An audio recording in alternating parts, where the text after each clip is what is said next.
I wonder what deck my opponent is playing today. Let's find out.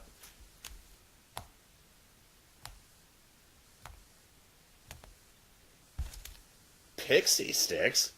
How am I supposed to be Pixy sticks? Pixy Sticks, often known by many modern players as Lantern Control, is a control deck found in Modern that uses a very degenerate lockout tool to make sure that you don't play anything. This is done by using several tiny little milling artifacts like Codex Shredder and very similar things. When used in mass with a card like Lantern of Insight, which allows the player to determine what cards stay on the top of each player's library and what goes in the graveyard. This gives the opposition side of this strategy an absolute headache because they never draw anything good.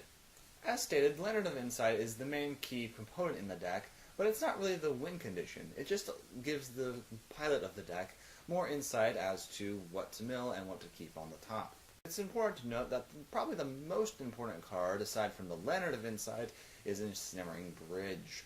This basically means that any threat, or most threats on the table, won't be able to attack if they're really, really large. The only real way this deck deals with creatures is Ensnaring Bridge. There are, of course, things like Abrupt Decay and Liliana of the Veil, which are mainly used as utility and occasional permanent sniping, but really, Ensnaring Bridge is the main card you have to watch out for. So, if you're able to get rid of the Ensnaring Bridge, usually you'll have an easy time taking this deck out. Because of the deck's inability to deal with a whole horde of creatures at a very fast pace, it's a good idea to get your board established as fast as you can if you play an aggressive deck, or a deck that relies on creatures. Lantern Control assumes that you will be attacking with these creatures, and therefore it relies very heavily on Ensnaring Bridge. Try to use a variety of creatures with various power levels. This way you'll have a way to keep attacking if your opponent has a bridge, and a way to really put on the pain if they don't.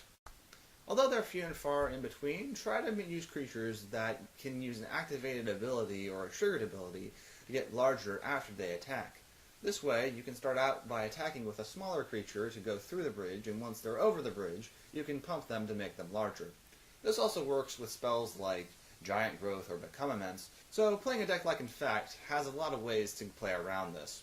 Although big things like Siege Rhino and similar things do have trouble getting over the bridge, the deck really is not very prepared for them aside from that, which is why I stated before that getting rid of the bridge is a really, really big deal, and can really blow this matchup wide open.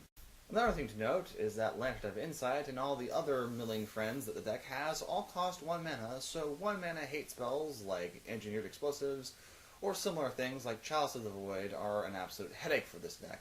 If you use a Simian Spirit Guide, you can get Chalice of the Void on turn 1 before the deck starts any shenanigans whatsoever.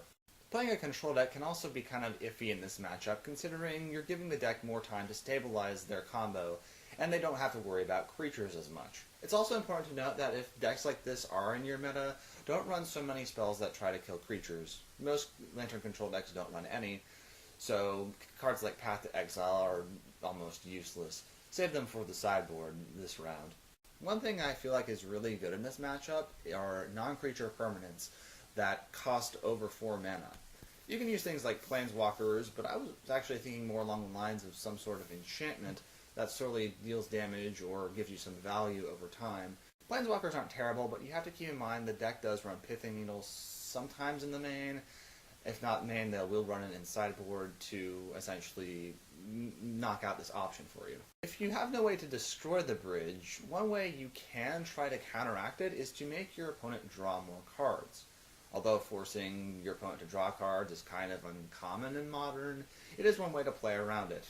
Although I usually start with white in the color pie for color-based strategies, I'm going to start with red today because I think red has the most advantage over this deck.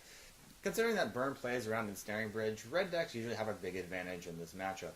Red also seems to have a lot of creatures that don't really do damage by attacking, like Grim Lavamancer and such, so even if there is a bridge and you're being affected by it, you can use cards like that to play around it. Plus, red's also known for having fast creatures like Goblin Guide. Honestly, I think Goblin Guide is actually a really sweet card in this matchup because it allows your opponent to draw additional lands, which essentially means that they have a harder time getting their bridge ready to stop your attacks later in the game. White is another favored color in this matchup, mainly because of cards like Stony Silence. However, although Stony Silence is a very popular card, the player playing the Lantern Control will likely see it coming, and will do something about it like Abrupt Decay. Because of this, you may want to just try to get some old-fashioned enchantment and artifact hate, but the thing is that although there are a lot of artifacts in this deck, and destroying an artifact like Ensnaring Bridge or Lantern of Insight is always nice, it's actually important that you try to use cards that exile artifacts. And the reason I say this is because most of these decks like to run things like Academy Ruins and Wielding Jar.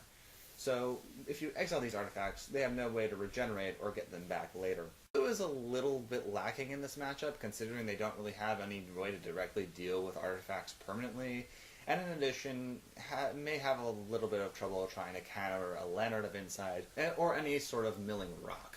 Your best bet is to actually counter the Ensnaring Bridge if you run creatures, but other than that, you may have some trouble dealing with this deck. Like I say, slow decks kind of have some trouble dealing with this because this deck doesn't like to feel pressure and can easily set up its Lantern and start milling you. One thing I will say though is that one strategy Blue has that is pretty good in this matchup is milling, considering that a lot of the milling tools Lantern Control has also mill itself. Having a mill archetype deck is actually, well, pretty stellar, considering it plays around Bridge, and, well, there's a lot of milling cards in mill decks, and mill decks really don't run too many lands. Speaking of which, considering that the Lantern Control will more than likely want you to draw land, try to play fewer. That might sound like kind of a weird strategy, but if you run a low curve, maybe consider siding out some lands in this strategy so you'll have a better chance of hitting things. Considering this is a mill strategy, you do want to draw as many cards as you can. Just play your deck normally, but just make sure that you get everything out that you can when you can get it.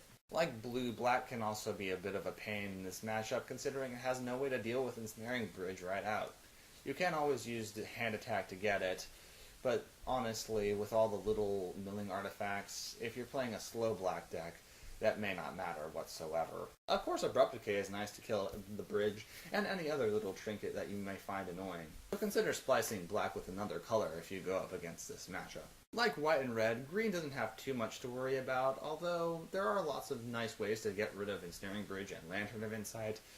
You are going to have to deal with the fact that Green does have really big creatures, so if there is a bridge and you have no way to remove it, you may be in a bit of a pickle. One thing I'd like to try is Gaia's Blessing, considering if they mill it, you'll have to shuffle your whole graveyard back into your library, and then you'll have to try again.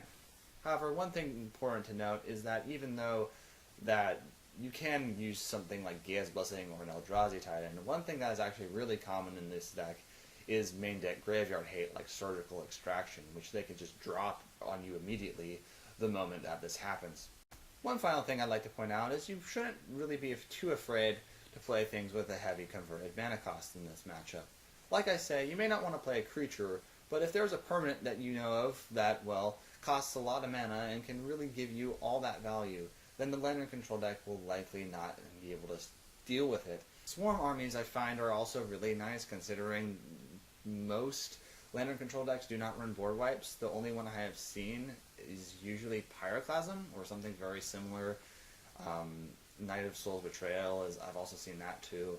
But if you are able to get swarms up, then the deck can have a tough time, considering they usually don't run board wipes in the main. Just remember, the bridge is usually the thing that the deck needs to stabilize, and without it, there's really not much else. Surprisingly, I haven't seen many of these decks run Leyline of Sanctity, so if you do run a deck like Burn or Mill, you may want to take some creatures along, or some other removal for a permanent that could deal with both Bridge and Leyline. Thank you all so much for watching. Everyone deserves to have the knowledge of Magic the Gathering, so if you haven't already, please like and subscribe, as it will get the information of my videos out there.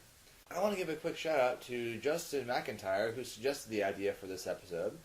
Thank you so much for the idea, and if any of you other viewers watching have any ideas for future episodes, please feel free to post them on the comment section of this video, or any of my videos for that matter.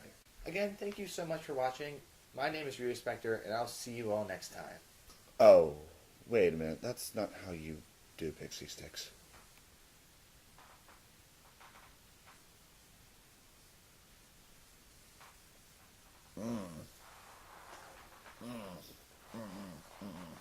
No.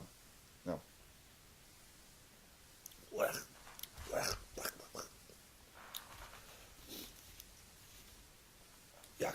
Yuck, yuck, yuck. No, don't even.